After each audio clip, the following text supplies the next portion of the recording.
Baik, bismillah, kita mulai tentang pendidikan, secara lebih spesifik pendidikan Islam dalam paradigma Islam. Meskipun ketika saya baca secara general sebenarnya konsep ini bisa dipakai siapa saja. Kita awali ya. Yang pertama, asumsi-asumsi tentang pendidikan anak. Ini mungkin agak mirip-mirip tokoh-tokoh kita bulan ini tentang pendidikan anak usia dini ini. Yang pertama dari bacaan saya, menurut beliau, mendidik anak itu harus utuh, holistik.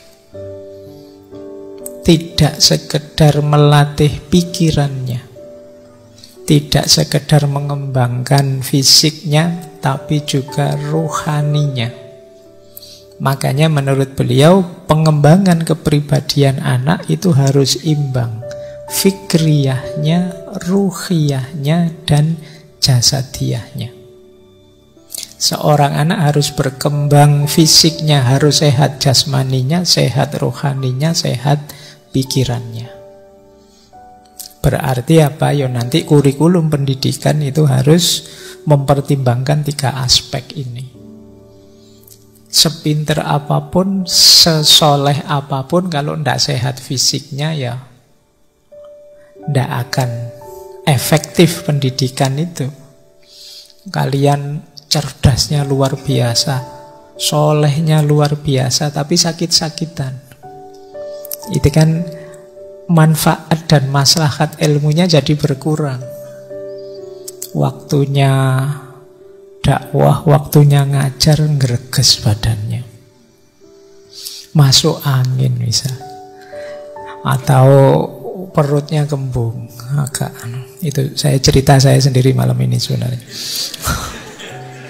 Jadi agak tidak enak badan. Itu kenapa kurang fokus ke jasadiahnya. Maka skill seseorang anak itu harus digarap secara utuh. Ya dia harus mampu menjaga diri fisiknya, mengoptimalkan kemampuan pikirannya, dan mengorientasikan ruhaninya. Ini asumsi pertama. Maka pendidikan yang hanya parsial, nggarap pikirannya saja, akalnya saja, atau hanya fokus ke jasatan saja, tanpa ruhnya, atau rohaninya luar biasa tapi pikirannya tidak cerdas, jasadnya sakit-sakitan, namanya tidak imbang. Maka harus imbang. Asumsi pertama. Asumsi kedua, pendidikan itu tidak sekedar melakukan hal-hal tertentu untuk tujuan tertentu dan mencapai peringkat tertentu.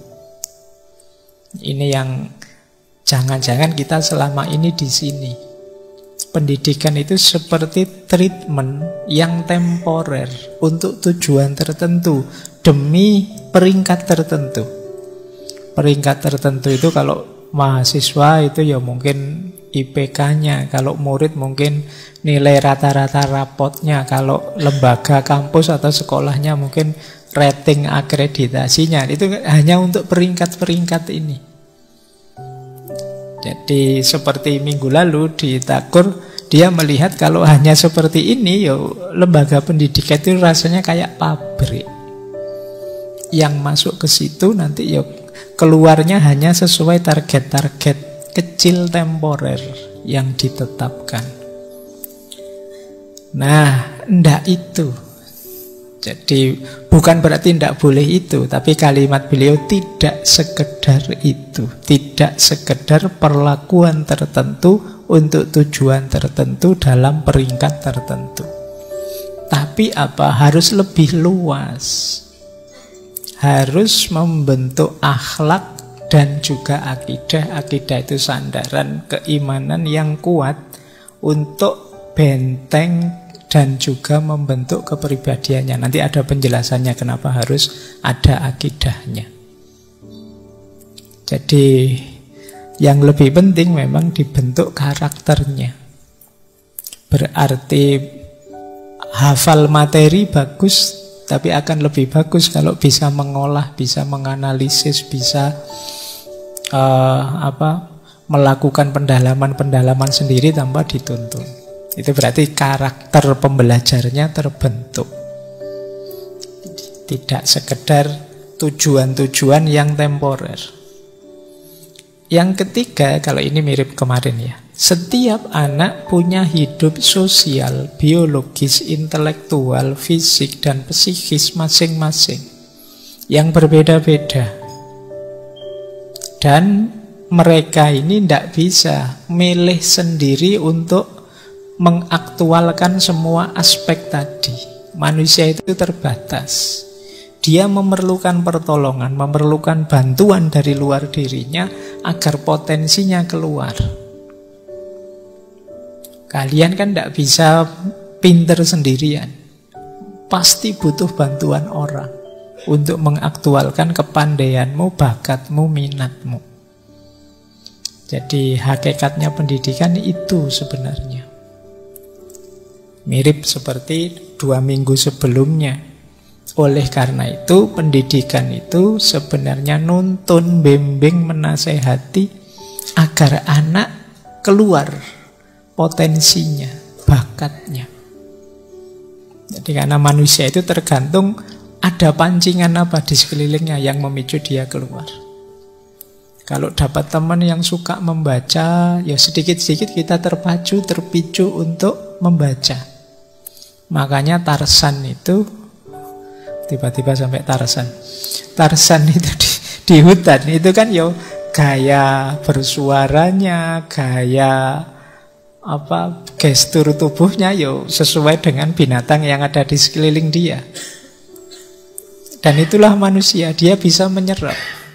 Ternyata seperti Tarsan itu kan niru binatang apa saja bisa.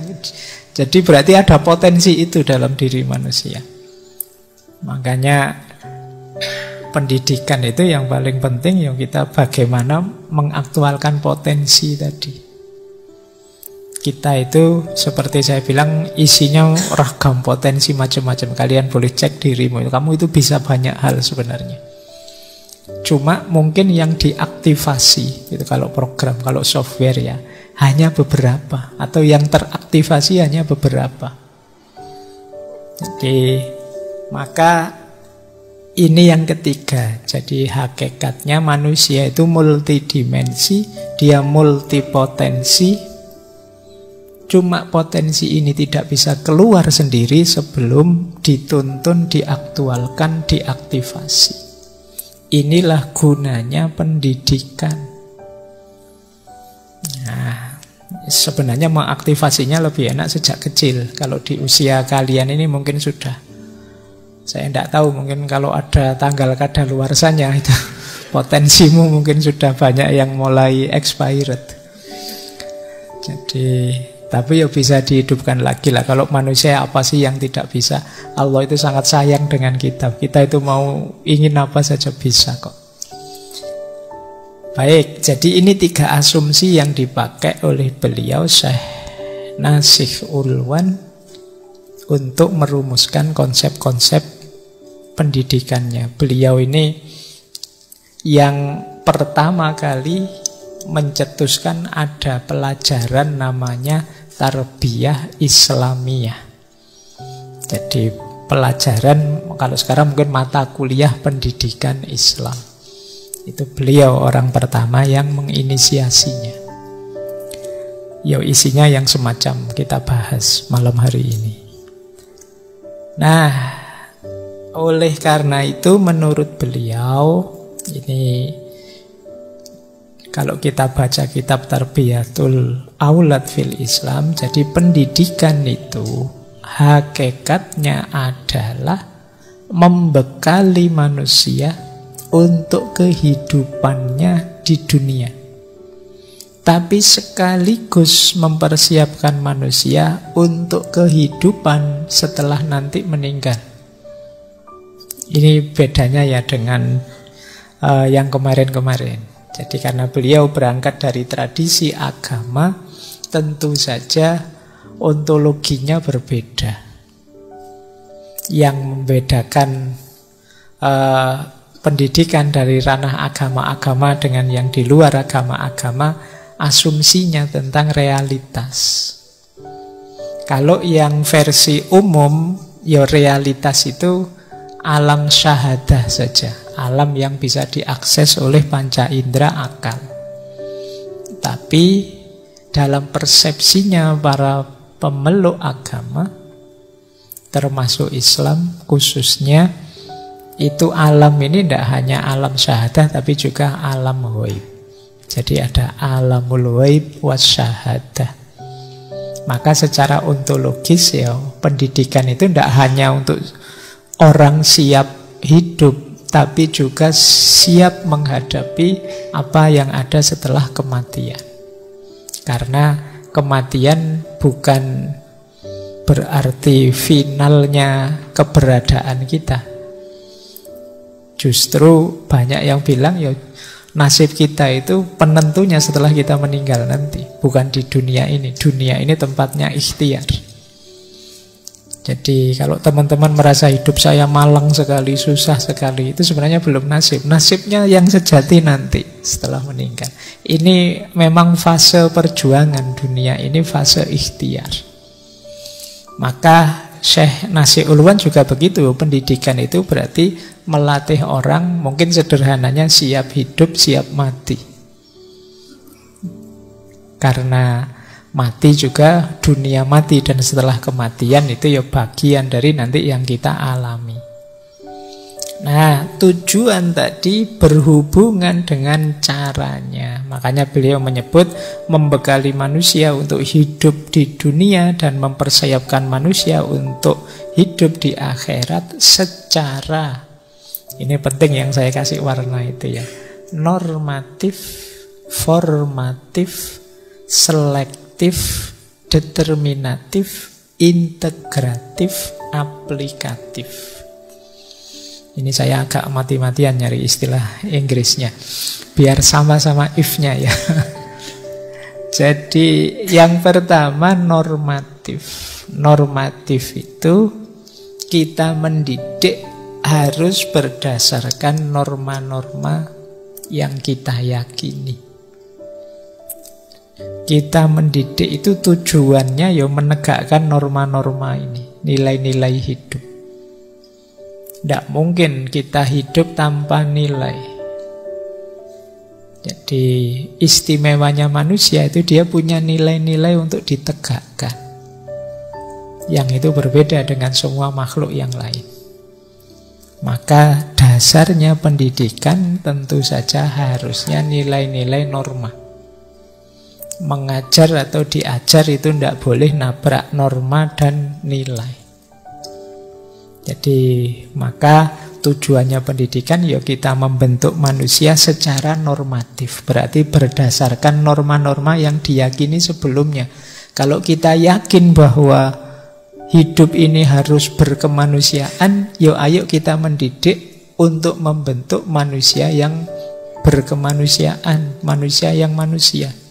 Kalau kita yakin bahwa nilai yang tidak boleh dilepas dari seorang manusia adalah nilai ketuhanan, yuk ayo mendidik generasi yang mengkomitmeni nilai ketuhanan. Kalau kita yakin bahwa manusia itu akan hancur tanpa rasa persaudaraan, yuk ayo mendidik generasi untuk mau bersaudara, hidup bersama. Ini namanya kita mendidik secara normatif, berdasarkan norma-norma. Jangan abai norma. Karena khawatirnya nanti kita canggih luar biasa, tapi tiba-tiba kita merasa kesepian, kehilangan akar, kehampaan. Kan banyak teori-teori belakangan yang bilang ternyata kemajuan teknologi tidak seimbang dengan kebahagiaan manusia, tidak seimbang dengan apalagi kepuasan hidupnya dan lain sebagainya. Itu biasanya karena meninggalkan nilai-nilai tadi. Kaya sih luar biasa capaiannya, tapi rasanya kok kesepian ya. Nah, ini karena apa? Sejak awal prosesnya tidak melibatkan nilai-nilai hidup. Yang kedua, formatif. Pendidikan itu formatif. Formatif itu membentuk. Jadi tidak sekedar memberi informasi, tidak sekedar memberi tahu atau mentransfer pengetahuan, tapi juga membentuk. Ya kalau balik ke asumsi tadi, yang dibentuk paling awal ya karakternya. Jadi karakter yang ideal sesuai nanti yang dibahas oleh Syekh Ulwan. Jadi pembentukan karakternya. Yang ketiga, selektif. Selektif itu mencetak anak didik, peserta didik yang punya kemampuan memilih. Jadi hidup ini kan banyak opsi-opsi. Dari sekian banyak opsi, yang harus saya pilih yang mana? Kan tidak mungkin kita dipilihkan terus. Zaman kita kecil dipilihkan. Tapi kan usia kita nambah, mosok dipilihkan terus. Kita kan harus punya kemampuan milih. Kalau mental kita hanya mental dipilihkan terus, ya berarti memang mental kita mental yang layak dijajah kalau bahasa saya. Kita menyediakan diri untuk diatur, dipilihkan terus. Nah, harusnya pendidikan membuat seorang anak mandiri, mampu memutuskan sendiri, milih. Jadi ada aspek selektifnya. Tujuannya pendidikan ada unsur selektifnya. Jadi membuat kita pinter milih dari banyak opsi-opsi dalam hidup kita. Kecerdasan memilih ini nanti yang biasanya kalau dalam keseharian dipakai orang sebagai parameter, ini orang cerdas apa tidak. Semakin kalian sering memutuskan dan pas, cocok, itu orang akan menganggap kalian cerdas. Tapi kalau kalian sering meleset, keliru, ini enaknya ngaji apa nonton TV apa main HP apa itu begitu pilihanmu meleset terus dan orang anggap kamu wah kok memutuskannya kok begitu terus, ya itu kamu tidak dianggap cerdas oleh orang. Jadi ada aspek selektifnya. Kemudian determinatif. Determinatif itu yang pasti, yang tegas, yang berpengaruh. Jadi pendidikan pada anak itu yang fokus dan tegas pengaruhnya. Karena masih anak-anak. Ya kalau sudah dewasa kalian memang monggo saja, ini ada itu silakan pilih. Tapi kalau masih kecil kan dicari yang determinatif. Jadi yang berpengaruh karena ada fungsi formatif tadi, fase pembentukan. Jadi kalau adikmu yang masih balita tiba-tiba tanya, Mas, ini enaknya saya melakukan ini apa itu ya? Ya biasanya kalau masih anak-anak kecil ya kamu bantu memutuskan, sudah kamu ini saja yang cocok. Kalau disuruh mikir sendiri dia masih belum saatnya. Boleh kamu pilih yang paling determinatif, yang lebih mempengaruhi ke depannya, yang positif untuk dia. Jangan kamu beri, dek, kamu coba baca bukunya tokoh ini, enggak nyampe. Kadang-kadang harus tegas sama anak kecil kan gitu. Ini hukumnya boleh apa enggak boleh kan. Kalau yang dewasa gini ya dikasih, ini tergantung mazhab siapa, tergantung alirannya apa. Tapi kalau masih kecil ya dijawab tegas saja dulu. Jadi biar dia enggak bingung. Jangan sampai dia menyimpulkan, ternyata suka-suka saja ya, boleh ini, boleh itu, nanti malah kacau. Cari yang determinatif dulu. Jadi jangan hanya anak masih belajar Iqra terus kamu ajari, itu membacanya tergantung qiraah yang mana, ya tadi kacau. Jadi nanti kalau sudah usianya nyampe ke situ, tapi ini masih awal, ya sudah ambil satu gaya yang paling cocok, paling berpengaruh, bentukkan ke dia. Itu namanya determinatif. Terus integratif. Integratif itu berarti utuh, integral dalam dirinya, dalam segala aspeknya.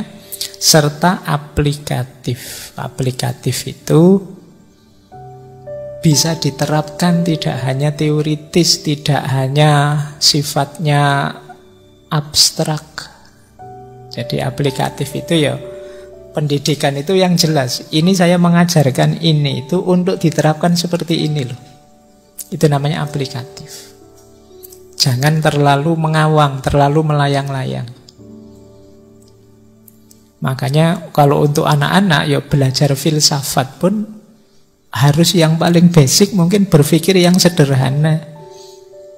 Yang aplikatif, misalnya 1 HP tambah 1 HP, oh sekarang HP-nya ada 2. Itu sederhana, yang simple-simple. Jadi masih belum saatnya kamu beri dia eksistensialisme apa. Ya, ndak nyampe dia. Jadi ya yang simple-simple, tapi tetap kan dalam koridor berpikir yang benar. Itu kalau filsafat. Dia mengajarkan apapun yang coraknya membentuk dan aplikatif. Oke, ini tujuan umumnya. Terus tujuan khususnya, kalau ini yang spesifik ya, membentuk anak yang. Nah, anak yang ini baru mulai spesifik ini. Imannya benar, akhlaknya mulia, jasmaninya sehat dan terampil, intelektualnya tajam, jiwanya bersih dan cerdas sosial. Oh, ini karakter yang luar biasa ya kalau bisa 1, 2, 3, 4, 5, 6 ini. Bayangkan kalau generasi kita cirinya seperti ini. Kamu boleh lihatlah yang sudah mahasiswa ya teman-teman, dari 6 itu kalian ada di mana? Ayo wes, imanmu apa sudah benar, akhlakmu apa sudah mulia, jasmanimu apa berani dijaminkah sehat, intelektual tajam, jiwanya bersih, cerdas sosial. Yo, seandainya ada 4 saja dari 6 ini alhamdulillah ya kalau kalian. Baik, 6-6-nya ya alhamdulillah. Semoga tidak cuma 1. Oke, jangan-jangan ada yang 0. Benar imannya, saya agak ragu-ragu, Pak. Akhlaknya mulia, apalagi itu, Pak. Sehat jasmaninya, wah saya gampang batuk sekarang, Pak. Gampang capek, gampang itu. Intelektualnya tajam, apalagi. Jiwanya bersih, aduh. Cerdas sosial, sekarang tambah tidak bersosial. 0 berarti. Tidak ya, pelan-pelan ya. Kalian juga harus ke situ loh. Ini profil manusia ideal. Bahwa ideal itu tidak terpenuhi semuanya, wajar saja, tidak ada manusia yang sempurna. Tapi kita harus senantiasa menyempurna menuju ke titik ideal ini. Jadi jangan kok kalau sudah, wah itu bukan saya Pak, saya bukan tipe seperti itu ya, terus kamu mandek, tidak begitu. Bahwa belum 6 masih 4, ya berusaha lagi biar jadi 5 dan nantinya jadi 6. Bahwa mungkin semuanya itu setengah-setengah, ya tidak apa-apa, pelan-pelan dinaikkan level. Jadi justru orang baik itu adalah orang yang senantiasa melakukan perbaikan-perbaikan. Seperti dulu kita belajar istiqomah itu ya. Jadi mengistiqomahi kebaikan itu bagus. Tapi ada yang lebih bagus, yaitu mengistiqomahi perbaikan. Kita senantiasa lebih baik dan lebih baik terus. Oke, jadi ini tujuan khususnya. Nanti ada penjelasannya satu-satu dan juga kurikulumnya satu-satu. Bagaimana kita membentuk iman yang benar, akhlak yang mulia, jasmani yang sehat, intelek yang tajam, jiwa yang bersih dan cerdas sosial.